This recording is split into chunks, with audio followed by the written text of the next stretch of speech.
राष्ट्रीय बौद्ध महासभा welcome you in this constitutional webinar. राष्ट्रीय बौद्ध महासभा आप सभी लोगों का इस संवैधानिक वेबिनार में स्वागत करती है।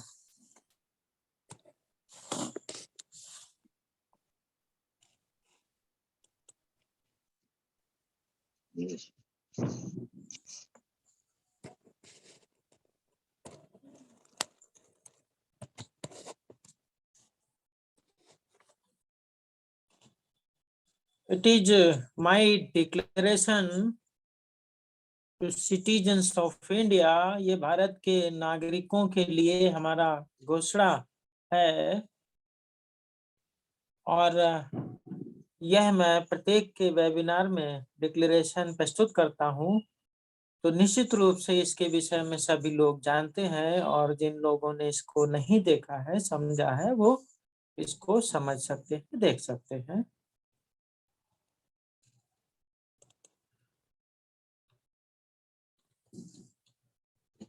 राष्ट्रीय बौद्ध महासभा के संस्थापक अध्यक्ष माननीय धर्म प्रकाश भारती बौद्ध जी,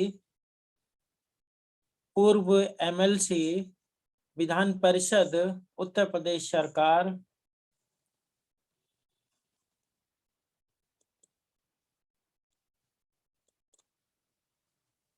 एवं माननीय बादल सिंह बौद्ध जी, कार्यवाहक राष्ट्रीय अध्यक्ष राष्ट्रीय बौद्ध महासभा,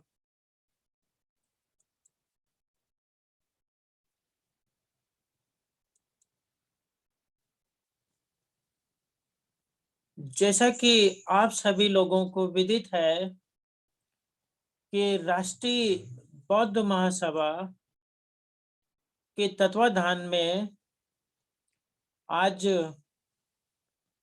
यह वेबिनार का जो संवैधानिक वेबिनार का आयोजन किया गया है, इसकी अध्यक्षता कर रहे एम.आर. प्रशांत जी।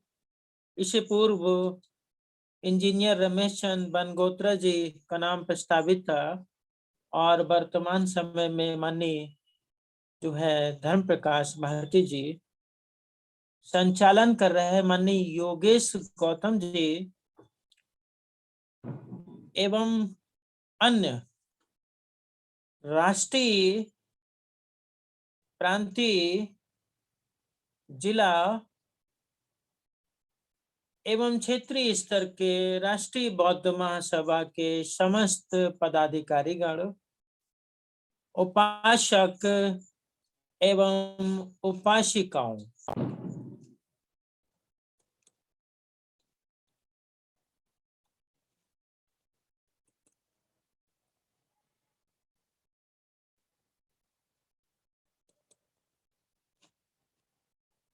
तो इस स्लाइड को मैं फिर से शेयर करता हूं, कुछ समस्या होने के कारण फिर से करता हूं।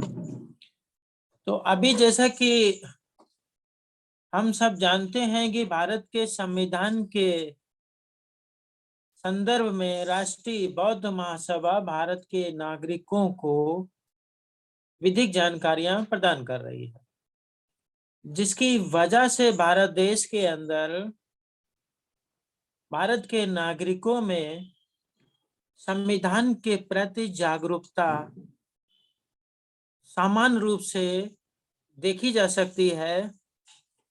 आज राष्ट्रीय बौद्ध महासभा के द्वारा संविधान के ऊपर जो लगातार चर्चा की जा रही है, उसके प्रभाव के कारण पूरे भारत देश के अंदर संविधान का के प्रति जागरूकता बढ़ी है। लोग संविधान की पुस्तकें, संविधान के विषय में जानकारी प्राप्त करने के लिए खरीद रहे हैं और संविधान के प्रति सम्मान व्यक्त कर रहे हैं। देश की एकता, अखंडता और राष्ट्र के प्रति समर्पण की भावना भी समान रूप से बढ़ी है। तो इसी जो है संवैधानिक चर्चा को लगातार आगे बढ़ाते हुए राष्ट्रीय बौद्ध महासभा के द्वारा यह प्रयास किया जा रहा है कि भारत देश के अंदर भारत के नागरिकों को संविधान की जानकारी प्राप्त हो। तो मैं एक बार पुनः स्लाइड को शेयर करता हूं।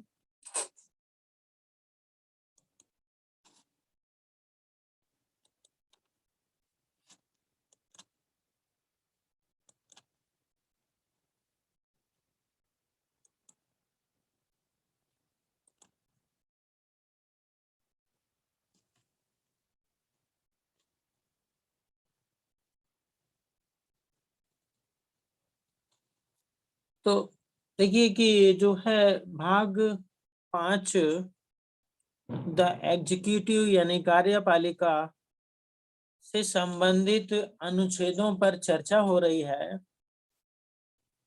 सभी लोग इस विषय में कई बार जान चुके हैं कि संविधान के जो मुख्य अंग हैं जिनके द्वारा शासन प्रशासन किया जाता है वो है कार्यपालिका, न्यायपालिका और विधायिका। और इसमें जो कार्यपालिका है उससे संबंधित अनुच्छेदों पे चर्चा हो रही है। तो अनुच्छेद 75 आज का विषय है। अनुच्छेद 75 मंत्री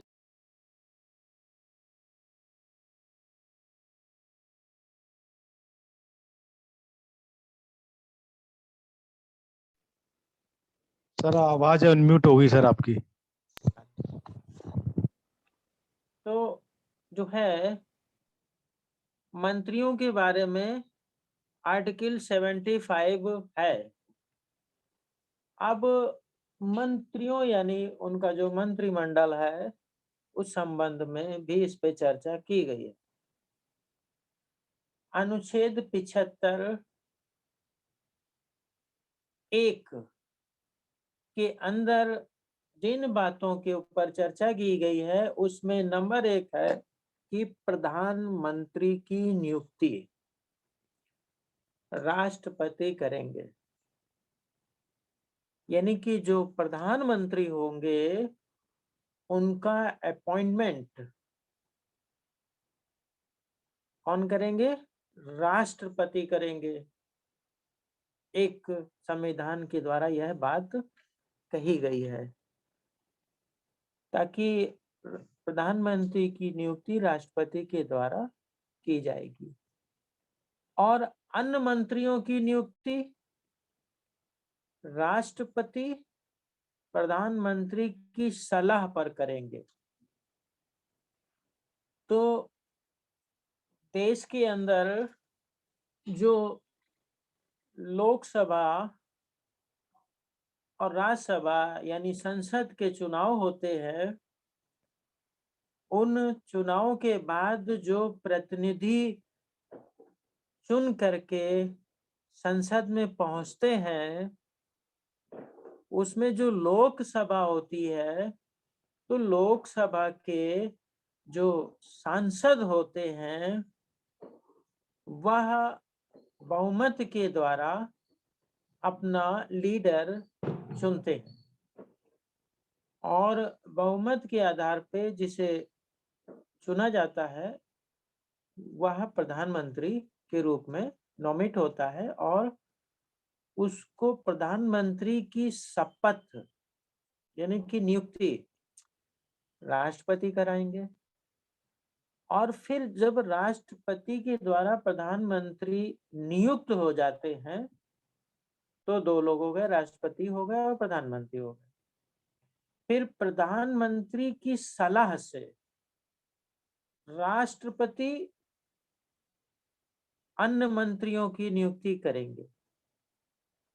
क्यों करेंगे? उनकी सलाह से।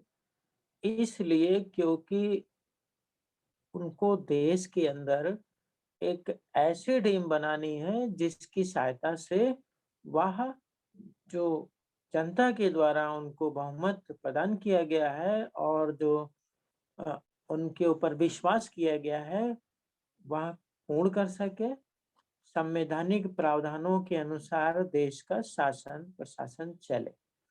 कहने का मतलब विधि के शासन को स्थापित करना प्रधानमंत्री का उद्देश्य होता है।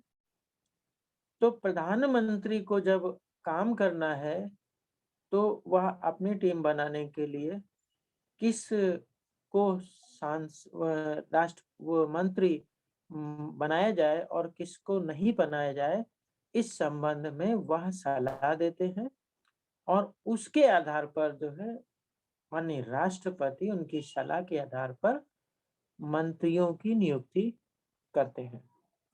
कहने का मतलब है कि मंत्रियों को नियुक्त करने के लिए जो राष्ट्रपति को शक्ति प्रदान की गई है, वह माननीय प्रधानमंत्री की सलाह के आधार पर प्रदान की गई है। फाइनल जो है, जो वो सलाह देते हैं, उस सलाह के आधार पर जो है वह मंत्रियों को नियुक्त कर देते हैं। अनुच्छेद 75(1) में इतना ही है। अब यहाँ पर एक टेक्निकल प्रॉब्लम ये खड़ी होती है। आर्टिकल 75 में दो ही बातें हैं कि राष्ट्रपति प्रधानमंत्री की नियुक्ति करेंगे और फिर प्रधानमंत्री की सलाह से राष्ट्रपति मंत्रियों की नियुक्ति करेंगे। कहने का मतलब डेमोक्रेसी यहाँ पर साफ दिख रही है। अब जितना बड़ा देश उतनी बड़ी समस्याएं, जितनी बड़ी जनसंख्या उतनी ज्यादा समस्याएं, जितना हमारा पिछड़ापन आर्थिक, सामाजिक, राजनीतिक, न्यायिक विभिन्न विषयों में जो हम पिछड़े हुए हैं, उन समस्त विषयों में अतिशीघ्र उन्नत करने के लिए अलग अलग विभाग बनाकर उनका मंत्री बनाकर देश को विकासशील देश से विकसित देश बनाने के लिए यह व्यवस्था की गई है, कल्याणकारी राज्य बनाने के लिए व्यवस्था की गई है। तो इसलिए ये जो है बाउंडेशन संविधान के अंदर नहीं रखी गई कि कितने मंत्री मंत्रिमंडल में रखे जाएंगे। संविधान निर्माताओं ने इसमें यही सोचा होगा कि भारत बहुत पिछड़ा है, विकासशील देश है, यहाँ पर शिक्षित लोगों की बहुत कमी है, अशिक्षित लोग बहुत ज्यादा हैं, स्वास्थ्य की भी समस्याएं हैं, आर्थिक समस्याएं हैं। इनके पिछड़ापन को दूर करने के लिए जितनी समुचित सरकार मंत्रियों की नियुक्ति करना चाहेगी कर लेगी, प्रधानमंत्री की सलाह से राष्ट्रपति करेंगे। ऐसा संविधान निर्माताओं ने जरूर सोचा होगा, मैं ऐसा महसूस करता हूँ। इसलिए आर्टिकल 75(1) इस प्रकृति से उन्होंने बनाया। परंतु संविधान के 91 संशोधन अधिनियम 2003 की धारा 2 द्वारा इस आर्टिकल 75(1) में अमेंडमेंट किया गया, संशोधन किया गया और संशोधन करके एक बिंदु स्थापित किया गया। वो बिंदु क्या है, संविधान में क्या संशोधन किया गया और क्यों किया गया, इस पर जो है चर्चा करने के लिए जो संसद में डिबेट हुई है इस बिंदु पर, वो देखी जा सकती है। क्या है कि जो संशोधन किया गया है वह ये किया गया है कि फर्स्ट का एक बिंदु इसमें अलग से 91 संशोधन के द्वारा डाला गया। वो क्या डाला गया कि मंत्री परिषद में प्रधानमंत्री सहित मंत्रियों की कुल संख्या लोकसभा के सदस्यों की कुल संख्या के 15% से अधिक नहीं होगी। तो जो समुचित सरकार को, प्रधानमंत्री को पहले 91 संशोधन से पूर्व अपनी जो है इच्छा से मैक्सिमम लेवल पर मंत्रिमंडल बनाने की जो स्वतंत्रता प्रदान की गई थी, वह यहाँ पर परिसीमित हो जाती है। और अब प्रधानमंत्री 91 संशोधन के बाद जो लोकसभा की कुल संख्या है उसके सिर्फ 15% लोगों को ही मंत्रिमंडल बनाएंगे। यानी एक cabinet by 15% members of the parliament, जो आपकी लोकसभा है उसके कुल संख्या का 15% लोगों को ही मंत्रिमंडल में शामिल किया जाएगा, वो भी प्रधानमंत्री सहित। अब इसका मतलब है कि 85% जो लोकसभा के अन्य सदस्य हैं और मंत्रिमंडल में आ सकते हैं, वो नहीं आ सकते। इसके बाद जो है ये बिंदु आ जाता है कि ये जो है एक लिमिट बना दी जाती है और उस लिमिट के अंदर ही जो है राष्ट्रपति प्रधानमंत्री की सलाह से मंत्रियों की नियुक्ति करेंगे। अब जानकारी सवाल यहाँ पर ये पैदा हो जाता है कि लोकसभा के सदस्यों की कुल संख्या का 15% से अधिक नहीं होगी मंत्रिमंडल, मंत्रिपरिषद। तो कुल संख्या कितनी है? लोकसभा की कुल संख्या कितनी है? तो जब हम आंकड़े देखते हैं तो 552 सदस्य लोकसभा में हमें नजर आते हैं, जिसमें जो है 530 जो लोकसभा के सदस्य हैं वो राज्यों से निर्वाचित होकर के आते हैं। उत्तर प्रदेश, मध्य प्रदेश, बिहार, असम, बंगाल इत्यादि राज्यों से जो निर्वाचित होके आते हैं वो होते हैं 530 सदस्य। 20 सदस्य संघ शासित क्षेत्र से होते हैं और 2 एंग्लो इंडियन सदस्य होते हैं जिनको माननीय राष्ट्रपति द्वारा मनोनीत किया जाता है। इस प्रकार से 552 की सदस्य संख्या हो जाती है, जिसका 15% ही मंत्रिमंडल बन सकता है। तो अब 552 का 15% होता है 82.80, यानी कि 83 लोगों को मंत्रिमंडल में शामिल किया जा सकेगा, including prime minister of India. ये जो है 91 संविधान संशोधन के द्वारा जो मंत्रिमंडल के विस्तार की जो शक्ति निहित थी प्रधानमंत्री या मंत्रिमंडल में, वह अब नहीं रही। अब 15% ही मंत्रिमंडल का गठन होगा।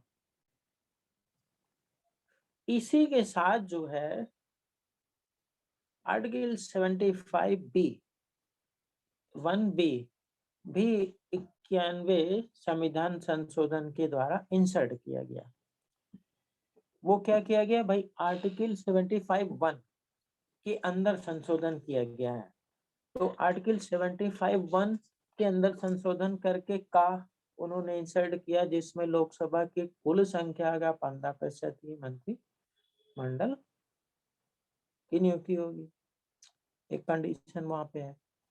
दूसरी है अनुच्छेद 15(1) खा। इसके अंदर ये कहा जाता है किसी राजनीतिक दल का, संसद के किसी सदन का कोई सदस्य जो 10वीं अनुसूची के पैरा 2 के अधीन अधीन उस सदन का सदस्य होने के लिए निर्हित है, अपनी निर्हरता की तारीख से प्रारंभ होने वाली और उस तारीख तक जिसको ऐसे सदस्य के रूप में उसकी पदावधि समाप्त होगी, या जहां वह अवधि की समाप्ति के पूर्व संसद के किसी सदन के निर्वाचन लड़ता है, उस तारीख तक उसको वह निर्वाचित घोषित किया जाता है। इसमें से भी जो भी पूर्वोत्तर हो कि अवधि के दौरान खंड 1 के अधीन मंत्री के रूप में नियुक्त किए जाने के लिए निर्हित होगा।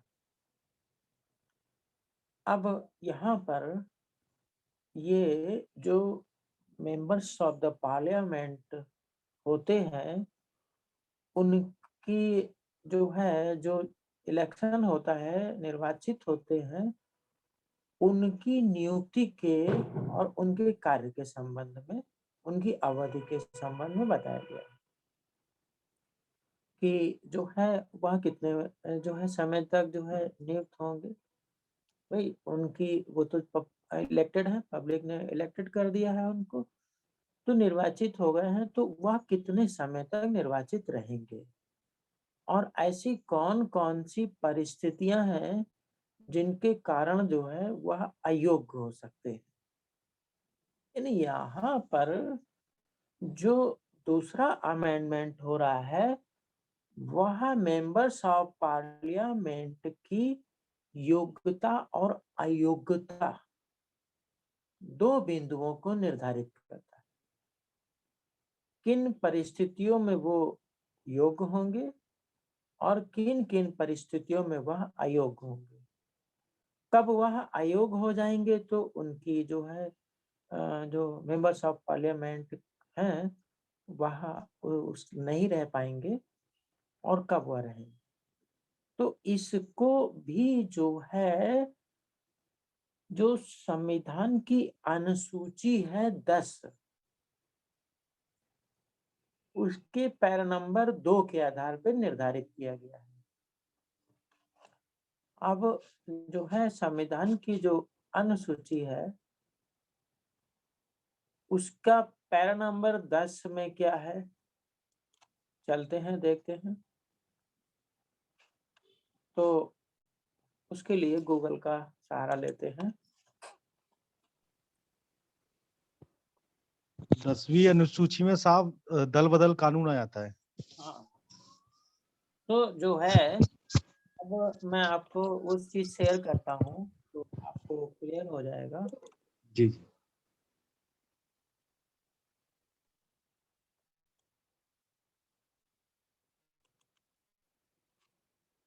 आ गया, निश्चित रूप से आ गया। जी आ गया। भारत में दल बदल विरोधी कानून, इसको संक्षेप में बताया गया है कि जनता दल यूनाइटेड पार्टी के 2 राज्यसभा सांसदों को दल बदल विरोधी कानून के तहत अयोग्य घोषित कर दिया गया। अयोग्य घोषित सदस्यों ने मामले को न्यायालय में ले जाने की बात कही है और मामला विवादों को भेंट चढ़ता नजर आ रहा है। दल बदल कानून को कई बार अभिव्यक्ति की आजादी के हनन से भी जोड़कर देखा गया है। हालांकि एक स्वस्थ लोकतंत्र के निर्माण में कानून काफी प्रभावी भी रहा है। क्या है संविधान की 10वीं अनुसूची? भारतीय संविधान की 10वीं अनुसूची, जिसे लोकप्रिय रूप में दल बदल विरोधी कानून एंटी डिफेक्शन लॉ कहा जाता है, वर्ष 1985 में 52वें संविधान संशोधन के द्वारा लाई गई। कहने का मतलब है जो 10वीं अनुसूची में संशोधन हुआ उसको 1985 में 52वें संविधान के संशोधन के द्वारा किया गया। उससे पूर्व जो है दल बदल कानून के अंतर्गत दल बदल जैसी कोई स्थिति नहीं थी और जो मेंबर्स ऑफ पार्लियामेंट थे वह अपनी स्वेच्छा से, अपनी बुद्धि से, अपने विवेक से देश की विकास को दृष्टिगत रखते हुए अपनी परिस्थिति, सामाजिक कल्याण इत्यादि चीजों को देखते हुए जो भी उनका दृष्टिकोण था, उस दृष्टिकोण को प्रकट करने के लिए वह पूर्ण रूप से स्वतंत्र थे और वह स्वतंत्रता पूर्वक निर्णय लेते थे। परंतु उसमें कुछ दोष हो सकते हैं।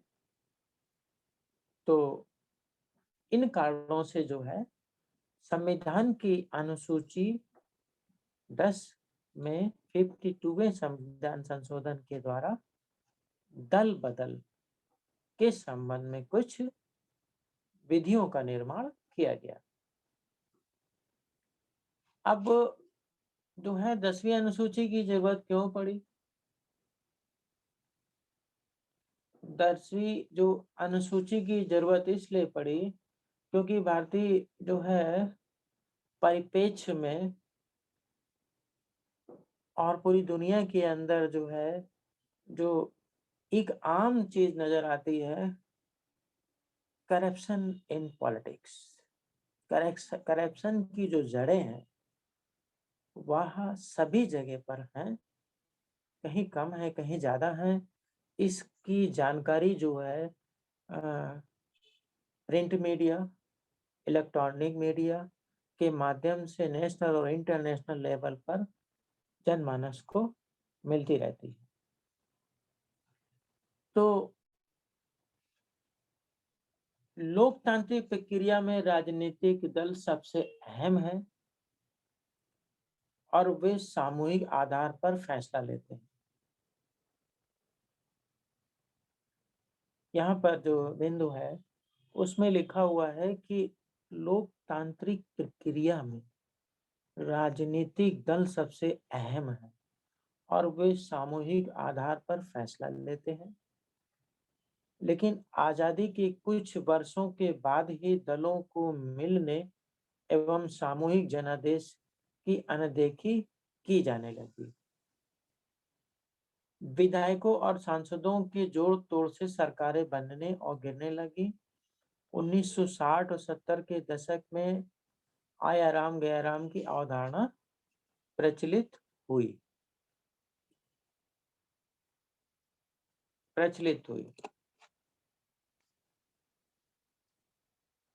जल्द ही दलों को मिले जनादेश का उल्लंघन करने वाले सदस्यों को चुनाव में भाग लेने से रोकने तथा आयोग घोषित करने की जरूरत महसूस होने लगी। अतः वर्ष 1985 में संविधान संशोधन के जरिए दल बदल विरोधी कानून लाया गया। कहने का मतलब है कि ये जो दल बदल कानून है उसको लाने के पीछे जो उद्देश्य है वह दलों की आवश्यकता है। जो दल है उनकी आवश्यकता है कि जो मेंबर ऑफ पार्लियामेंट है वह जिस दल में है उसी दल में बना रहे, वह वहां से ना निकले। और जो दल चाहे, जो भी राजनीतिक पार्टी है, जो वो चाहे वही वो मेंबर ऑफ पार्लियामेंट करे और उसके लिए जो व्हिप जारी होता है उस आधार पर मेंबर ऑफ पार्लियामेंट अपनी पार्टी के निर्णय का अनुमोदन करता है। डिसीजन तो भाई पार्टी लेती है। तो जो डेमोक्रेसी है, लोकतंत्र है कि एक गवर्नमेंट बाय द पीपल,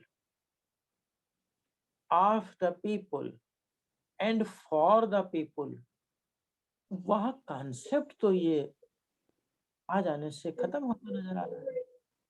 क्योंकि यहाँ इसके आने से जो मेंबर ऑफ पार्लियामेंट है, वह राजनीतिक पार्टी के निर्णय का अनुमोदन ही तो कर रहा है और व्हिप भी जारी हो रहा है कि आप लोगों को ऐसे ऐसे करना है, ये स्टेप उठाना है। तो इस की समालोचना जब मैं करता हूं तो मुझे ऐसा प्रतीत होता है कि एक गवर्नमेंट बाय ए पार्टी,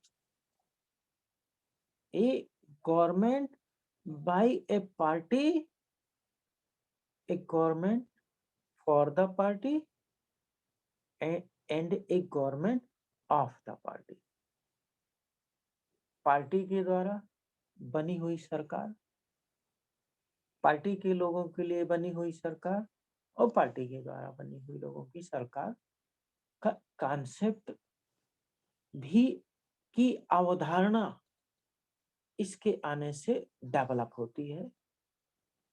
और जो मूल संविधान का उद्देश्य है कि जनता के द्वारा जनता की चुनी हुई सरकार जनता के लिए काम करे और उस जनता द्वारा जो प्रतिनिधि वहां चुनकर भेजे जाते हैं वह वहां पर बोल सके, अपने विचारों को व्यक्त कर सकते हैं, अपने क्षेत्र, अपने राष्ट्र, अपने कल्याण, क्षेत्र के कल्याण को दृष्टिगत रखते हुए निर्णय ले सके।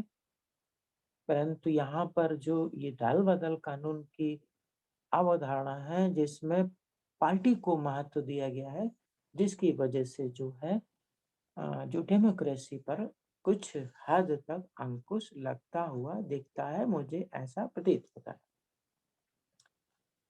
आगे चलते हैं। आयोग घोषित किए जाने के आधार। दल बदल विरोधी कानून के तहत किसी जनप्रतिनिधि को अयोग्य घोषित किया जा सकता है। यानी कि यदि कोई सदस्य किसी दूसरी पार्टी की नीतियों का समर्थन करता है या उसमें जाना चाहता है, ज्यादा जाता है, तो उसका जो है उसकी सदस्यता को खतरा है। जब उसकी सदस्यता को खतरा है तो फिर जो है एक सीमा में रहेगा, दबकर रहेगा। यदि एक निर्वाचित सदस्य स्वेच्छा से किसी राजनीतिक दल की सदस्यता को छोड़ देता है, स्वेच्छा से छोड़ देता है, अगर वह राजनीतिक दल की सदस्यता को स्वेच्छा से छोड़ देता है तो भी अयोग्य घोषित हो सकता है। यदि कोई निर्दलीय निर्वाचित सदस्य किसी राजनीतिक दल में शामिल हो जाता है तो भी। यदि किसी सदस्य द्वारा सदन में पार्टी के पक्ष में विपरीत वोट दिया जाता है तब भी। यदि कोई सदस्य स्वयं को वोटिंग से अलग रखता है तो भी। 6 महीने की समाप्ति के बाद यदि कोई मनोनीत सदस्य के राजनीतिक दल में शामिल हो जाता है तो भी ये अयोग्य घोषित किए जाने के आधार है। यानी कि जो दल बदल कानून है वह मेंबर ऑफ पार्लियामेंट के डिसीजन मेकिंग पर अंकुश लगाता है, निर्णय लेने की शक्ति को नियंत्रित करता है। क्योंकि जो निर्णय लेने की शक्ति होगी वो पार्टी की होगी।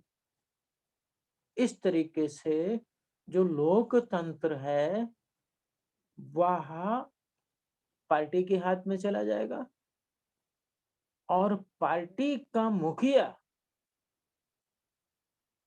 के हाथ में पूरी तरीके से चला जाता है, जिसकी वजह से जो कॉन्सेप्ट ऑफ डेमोक्रेसी है मुझे लगता है वो प्रभावित होती है।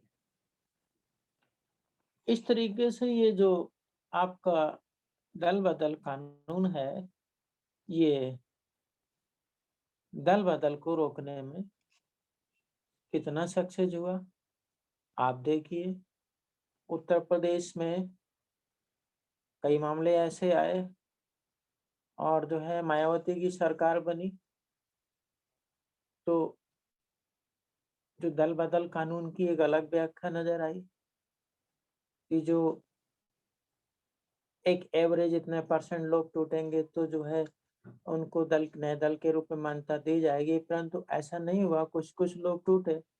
तो उस विखंडन को कंटिन्यूसली विखंडन माना गया, लगातार विखंडन माना गया। तो इंटरप्रिटेशन ऑफ जो है जो टूट है वह उसका वह भी जो है न्यायालय के द्वारा व्याख्या की गई। तो जो है ये जो 10वीं अनुसूची है, ये आपके अनुच्छेद 75 एक का के बाद खा में रखी गई, यानी 75 एक जो था उसमें 2 संशोधन हुए।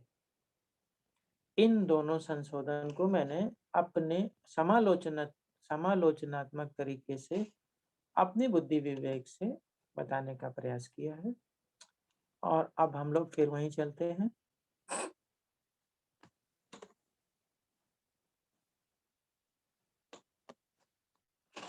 तो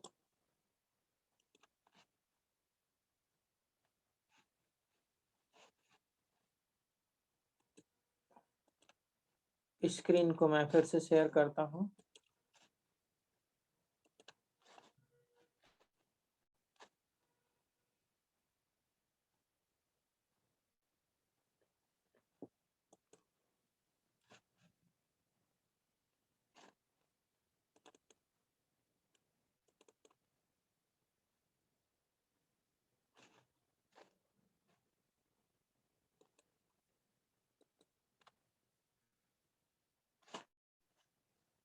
आर्टिकल 75 1 के बाद 2 आता है।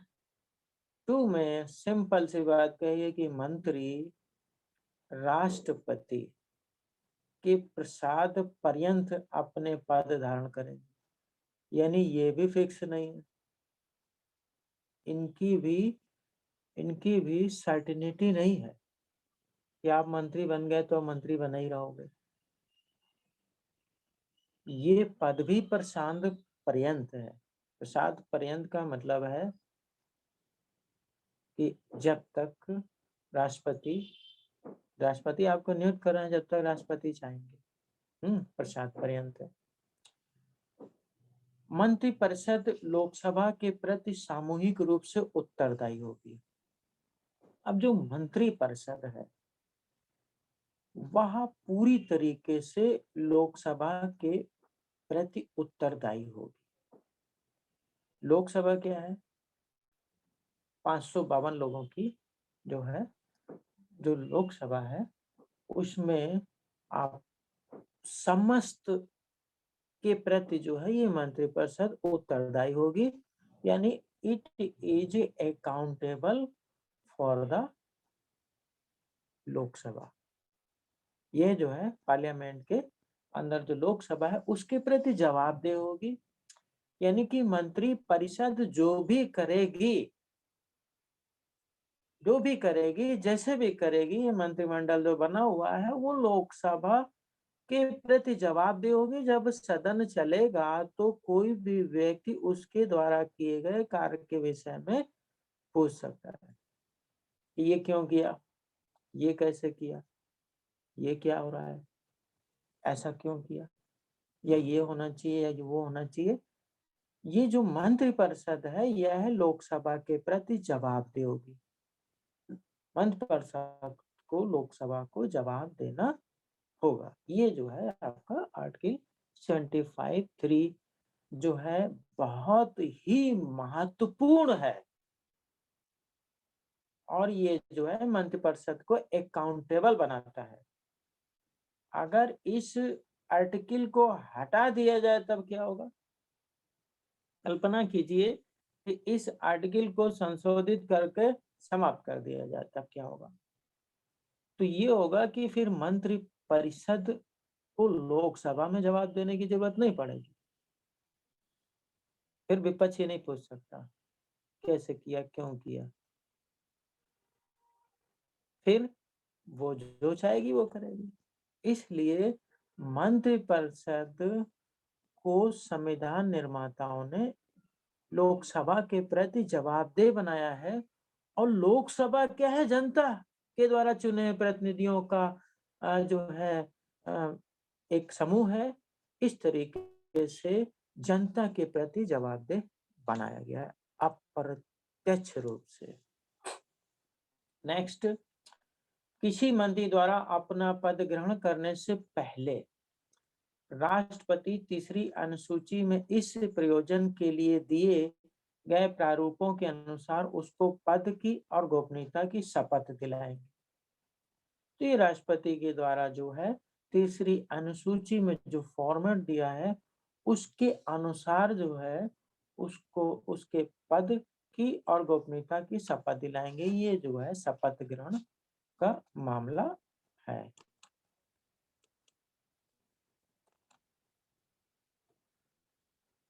नेक्स्ट अंतिम बिंदु है, कोई मंत्री जो निरंतर 6 मास की किसी अवधि तक संसद के किसी सदन का सदस्य नहीं है, उस अवधि की समाप्ति पर मंत्री नहीं रहेगा। अब यहाँ पर एक नई बात आती है, और क्यों आती है? ये जो आर्टिकल 75 है वो क्यों रखा गया और किन कारणों और परिस्थितियों में रखा गया होगा? तो देश के समग्र विकास के लिए यदि जो है ऐसा महसूस किया जाता है कि किसी अन्य काबिल व्यक्ति को मंत्रिमंडल में लाया जाए और उसकी योग्यता और क्षमता का प्रयोग करके देश को विकसित किया जाए, जबकि वह मेंबर ऑफ पार्लियामेंट नहीं है, वह चुना हुआ नहीं है, तो ऐसे व्यक्ति को भी जो है मंत्री बनाया जाता है। तो वह व्यक्ति मंत्री बना रहेगा, परंतु सिर्फ 6 महीने। वह 6 महीने के बाद मंत्री नहीं रहेगा। जैसे कि मान लो एग्जाम्पल के रूप में जो है गवर्नमेंट को लगता है कि आरसी धीमान को जो है विधि मंत्री बना दिया जाए, तो गवर्नमेंट जो है मुझे विधि मंत्री बना सकती है, चाहे मैंने जो है चुनाव भले न जीता हो संसद का, परंतु 6 महीने बाद में मंत्री नहीं रहूंगा। यही बात कहती है वो। नेक्स्ट, मंत्रियों के वेतन और भत्ते ऐसे होंगे जो संसद विधि द्वारा समय समय पर अवधारित करे, और जब तक संसद इस प्रकार अवधारित नहीं करती तब तक ऐसे होंगे जो दूसरी अनुसूची में भी निर्दिष्ट है। यानी कि जो मंत्री हैं उनका वेतन, उनका भत्ता जो अनुसूची है दूसरी, उसमें जो नियम कायदे दिए गए हैं उसके अनुसार होगा। दूसरी अनुसूची में जो मंत्रियों के वेतन और भत्ते से संबंधित नियम दिए गए हैं उनके अनुसार होगा, परंतु जो है पार्लियामेंट को यह पावर दी गई है कि वह मंत्रियों के वेतन भत्ते को समय समय पर अवधारित कर सकते हैं, क्योंकि महंगाई बढ़ रही है, वेतन बढ़ाना होगा, भत्ता बढ़ाना होगा, तमाम सारी सुख सुविधाएं बढ़ानी पड़ेगी। तो उसके लिए पार्लियामेंट को यह शक्ति प्रदान की गई है कि आप जो है ये सब कर सकते हैं। जब तक वो ऐसा नहीं करते हैं तब तक कोई बात नहीं, दूसरी अनुसूची में जो नियम कायदे दिए हैं उसके अनुसार उनको ये सारी चीजें मिलती रहेंगी। तो आर्टिकल 75 के संबंध में जो जानकारी मेरे पास थी वह मैंने दी, समालोचनात्मक है, किसी भी प्रकार का किसी भी राजनीतिक उद्देश्य से हमारा स्टेटमेंट नहीं है, व्याख्यान नहीं है, और कोई राजनीतिक उद्देश्य नहीं है। सिर्फ इतना है कि जो है संविधान के संबंध में वास्तविक जानकारी लोगों को प्राप्त हो और उसका समालोचनात्मक अध्ययन मैंने अपने स्तर से करने का प्रयास किया है। जय हिंद, जय भारत। बहुत बहुत धन्यवाद माननीय प्रोफेसर साहब। आपके द्वारा आर्टिकल 75 के बारे में पूर्ण रूप से आपने बहुत ही बंद करना तू अपना साच और सरल शब्दों में आपने बोल रहा हूँ। आर्टिकल 75 के बारे में समझाया है। उसमें प्रधानमंत्री की नियुक्ति और फिर प्रधानमंत्री की सलाह से राष्ट्रपति अन्य मंत्री परिषद की नियुक्ति करेंगे, और आपने संशोधन को भी लेके आर्टिकल 75 में जो भी संशोधन हुए उसको भी बारीकी से समझाया है। लोकसभा राज्यसभा लोकसभा में 15% से ज्यादा संख्या अधिक मंत्रियों की नहीं होनी चाहिए, ये भी आपने बताया। तो आपको सर बहुत बहुत धन्यवाद, और आपको स्पेशल धन्यवाद देना चाहता हूं कि आप सही माने में डॉक्टर B.R. अम्बेडकर द्वारा पे बैक टू सोसाइटी के कॉन्सेप्ट पर 100% काम करते हैं। आप शिक्षित हुए, आप प्रोफेसर हुए, और आपने हम सभी जो उपासक हैं, हम सभी आज वेबिनार से जुड़े हुए हैं। आप निरंतर और लगातार आप हमें संविधान के बारे में बताते हैं, वरना आज की डेट में कोई छोटा सा भी सरकारी कर्मचारी मुलाजिम बन जाता है तो वो अपने ही समाज को, मैं समझता हूँ, वो भूल जाता है। तो सर आपको once again thank you. I hope you will continue to teach the constitution to us like this. Thank you very much sir. अब मैं हमारे MR प्रशांत साहब जुड़ गए हैं सर, माननीय बादल सिंह बौद्ध जी सर। नहीं, साफ सही स्पीच रखवा दी। Okay sir, okay. अब मैं हमारे राष्ट्रीय अध्यक्ष जी माननीय भारती साहब से अनुरोध करता हूं कि आज इस वेबिनार जो संविधान वाचन हुआ है, आशीर्वाद स्वरूप आप अपना वक्तव्य रखें। माननीय राष्ट्रीय अध्यक्ष जी। उन्हें फिर अपने सभी संत गुरुओं को नमन करते हुए मैं बहुत बहुत धन्यवाद करना चाहता हूं अपने प्रोफेसर आरसी धीमान साहब का, जो बड़ी बारीकी से संविधान के आर्टिकल के बारे में जानकारी दे रहे हैं पूरे देश के लोगों को। उनका बहुत बहुत धन्यवाद। और उन्हीं की बात में जोड़ते हुए मैं एक बात और बताना चाहता हूं। जैसा आरसी धीमान साहब ने बताया कि जो बहुमत में दल है केंद्र सरकार में या राज्य सरकार में, और वो किसी ऐसे व्यक्ति को, ऐसे नागरिक को जो उस सदन का सदस्य होने की अर्हताएं पूरी करता हो और वो उस सदन का सदस्य नहीं है, जैसे लोकसभा का सदस्य नहीं है या राज्यसभा का सदस्य नहीं है, और जो दल बहुमत में है, यदि वो दल उसको मंत्री बनाना चाहता है, अर्थात अगर प्रधानमंत्री भी बनाना चाहता है तो वो बना सकता है। ठीक इसी प्रकार से राज्यों में जो कोई व्यक्ति राज्य विधान सभा का सदस्य नहीं है या विधान परिषद का सदस्य नहीं है और उसका दल जो बहुमत में है, वो बहुमत का दल, बहुमत की पार्टी यदि किसी व्यक्ति को मंत्री या मुख्यमंत्री भी बनाना चाहती है तो बना सकती है। वह शर्तें माननीय आरसी धीमान साहब ने बताया 6 महीने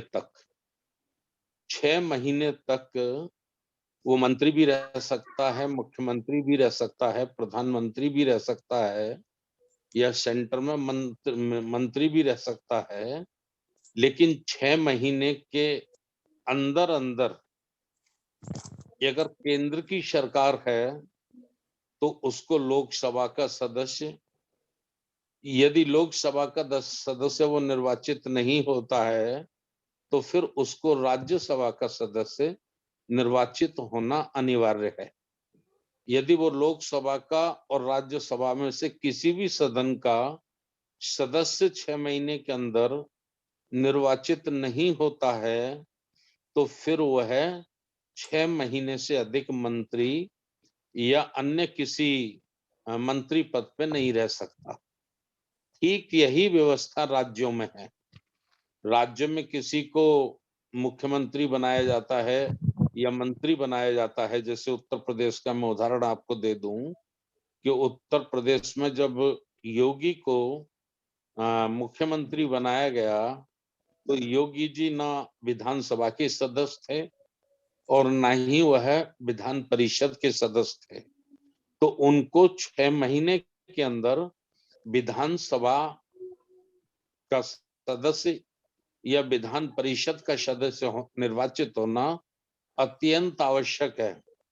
तो योगी जी फिर विधान परिषद के सदस्य निर्वाचित हुए और वह मुख्यमंत्री आज तक बने हुए हैं।